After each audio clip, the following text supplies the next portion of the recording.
The Empire's on the run. Alex Jones and the GCN Radio Network.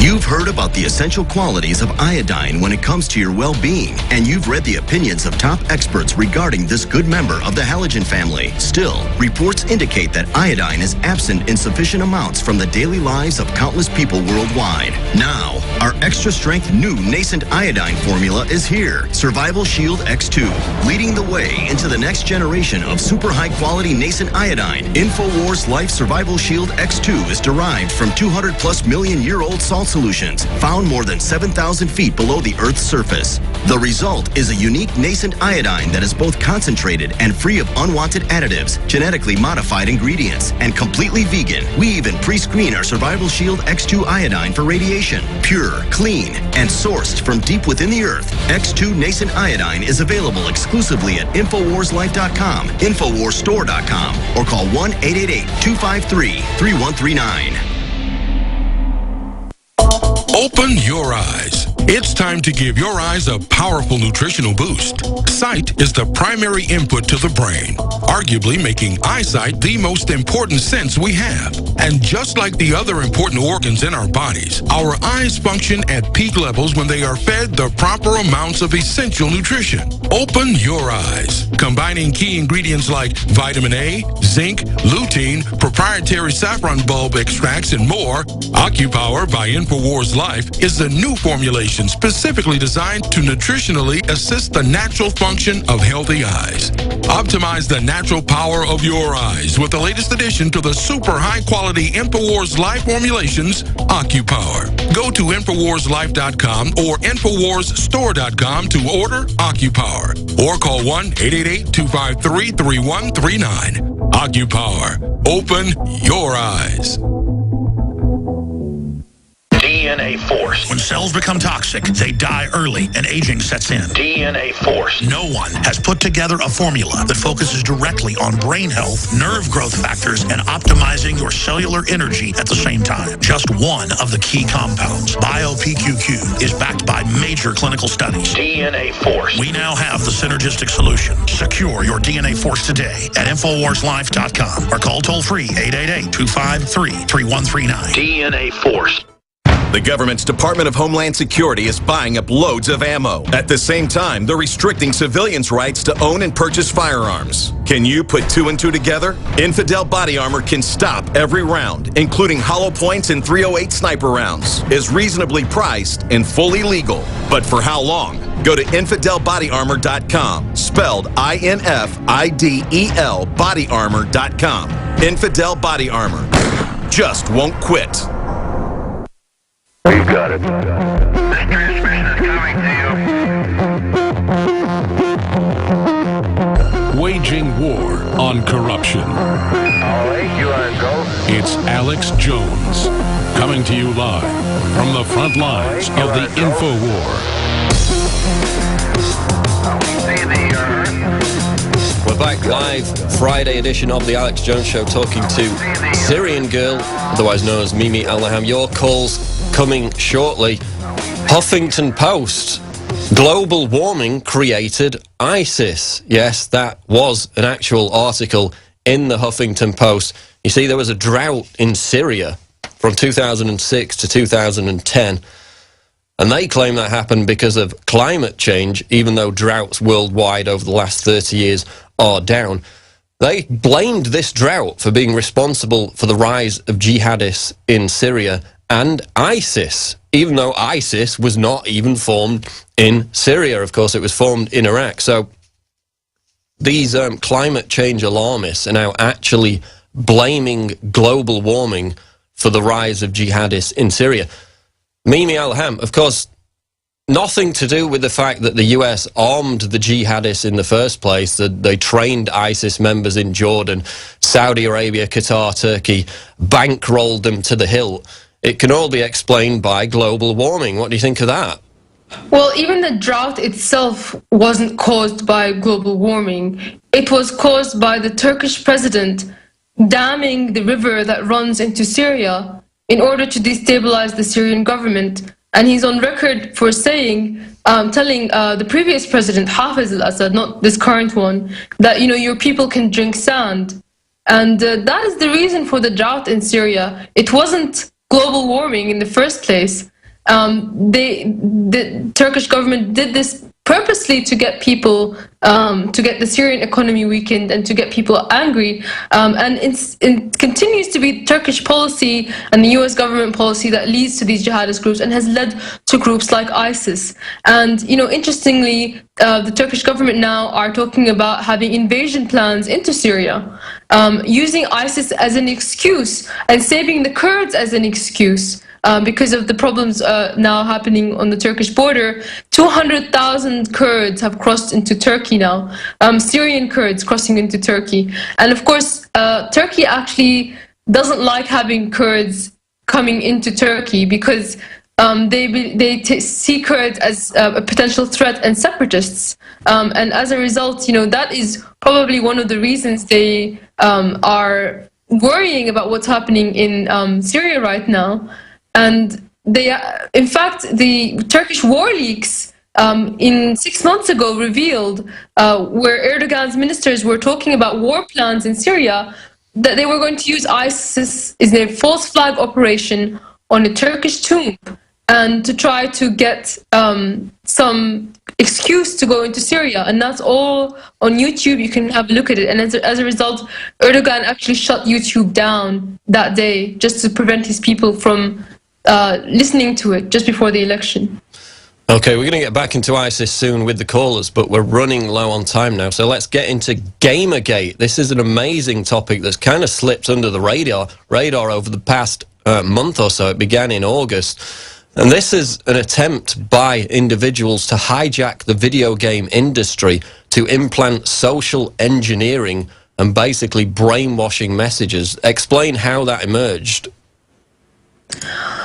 Well, actually, Gamergate is a very, very interesting and promising sort of Twitter phenomenon that's going on right now. It's a hashtag on Twitter of gamers who have actually been able to expose collusion between the media and a think tank called DIGRA, which is supported by DARPA, the military and government ministry. So this DARPA is providing money to this think tank called DIGRA that's specializing in sort of injecting social engineering into video games. And they're trying to sort of apply their sort of multiple genders, as we saw in Facebook, and they call them social justice warriors, sort of a fake pseudo-feminism, taking up the cause of racism, feminism, and all of those things, not in real support of equality, but to try to pit races and genders against each other. And what's happened is that these gamers have rejected these people and have been sort of starting to make connections between the video game journalism, these think tanks, and certain video game developers that are creating games specifically to social engineer people. One of those is, her name is, I forget her first name, but her last name is Quinn. Zoe Quinn, yeah. Zoe Quinn, exactly. And they sort of exposed her connections. And after that, all across all the game journalists, they wrote down the same story. Gamers are dead. The game development industry should ignore their market and start producing games that are politically correct and no longer consider what the gamers themselves want, but sort of what the think tanks and the academics and the social engineers want them to produce. And all the journalists seem to be colluded on that. And what's going on now is these gamers have a mission now to expose these think tanks and these connections with what they themselves, what even the CEO of a big game industry called Electronic Arts called in his memo the establishment elite. The establishment elite have injected themselves into movies, film, television, into social media to try to socially engineer society. And it seems that they haven't completely controlled the game industry. They have to some degree in the military aspect of it, but not in the social aspect of it. And that's what they're trying to do right now. And that's all about shifting the propaganda over from news to entertainment, because they know a lot of young people are turned off by the news, so now they're shifting it, as you said, into video games, movies, television shows. And this is red flag, bombshell proof of a deliberate attempt to undermine and hijack the video games industry to implant that politically correct social engineering. It's a story we're going to be covering more in the future, but now we're going to go to calls for Syrian Girl. We got Habu in Wisconsin. Go ahead, Habu, you're on the air. Thank you very much for the opportunity. And I always learn something listening to Syrian Girl. So you're very enlightening to the people here. Let me just have a comment, and I'll be very quick, and then I'll ask you a question. I do believe the U.S. has an obligation to put armed forces on the ground, coordinated with the Syrian forces and the Iraqi forces, to drive out or to corner these people. In my estimation, with the superior American air power, this should be a pretty straightforward thing, and in under 6 months, this would be done. So my question to Syrian Girl, there's just two quick questions. One, do you think President Assad is really setting himself up for regime change as this bombing just morphs and kind of encroaches upon his power centers, meaning the air? And the second thing is, I think that the present Iraqi constitution should be torn up and written anew so that it embraces all different types of people in Iraqi society, which it doesn't do now. So thank you very much for the courtesy, and keep on enlightening the world, Syrian Girl. Thank you so much for your kind words. In principle, the idea of the U.S. and Syria coordinating against these extremist groups like ISIS, that might be a good idea, but in fact, I think that U.S. troops on the ground anywhere in the Middle East is just going to exacerbate matters. U.S. troops on the ground would only embolden these groups into fighting and gaining more recruits and believing that their cause is the right cause. And I think that with everything that the U.S. has been doing in the region, especially since they've been supporting these Islamist groups that are extreme in Libya as well as Syria, they really don't have any agenda to actually fight ISIS. ISIS is basically the monster they created in order to have an excuse, some kind of excuse to intervene. I think that the Syrian people, we don't want any foreigners on the ground. We don't need any help. All we need is for the people who are supporting these groups and who are arming the insurgents to stop undermining the state, to stop undermining the military, and then we can take care of it ourselves. We can clear things up in a few months, and our military is more than capable of doing that. They just have to stop the money flow, and that would be all. But I do think that the U.S. strikes on Syria right now, just as I said, it's not so much about fighting ISIS. As we've seen, ISIS is still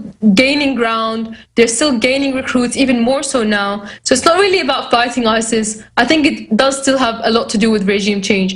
And finally, about the Iraqi constitution, the Iraqi constitution was written during the U.S. occupation of Iraq. And I know that James Steele and Robert Ford had an agenda to create a civil war in Iraq, to put Sunnis and Shiites against each other, and to eventually balkanize the country. And they wrote up the constitution themselves, and the only part of the Iraqi society voted for it. So it was divisive to begin with, and I totally agree with you on the Iraqi constitution on that point.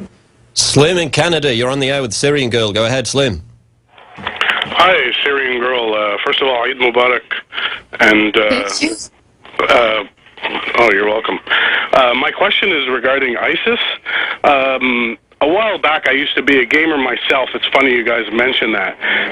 The gaming industry, I used to play this game called Call of Duty. And there used to be this, you could create clans.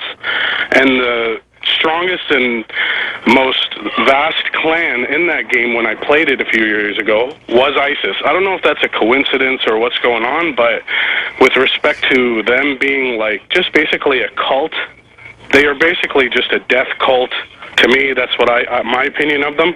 And the fact that they have the name the Islamic State is just, a slap in the face for everybody as far as I'm concerned. What do you guys think about that? Your comments, Syrian Girl? I think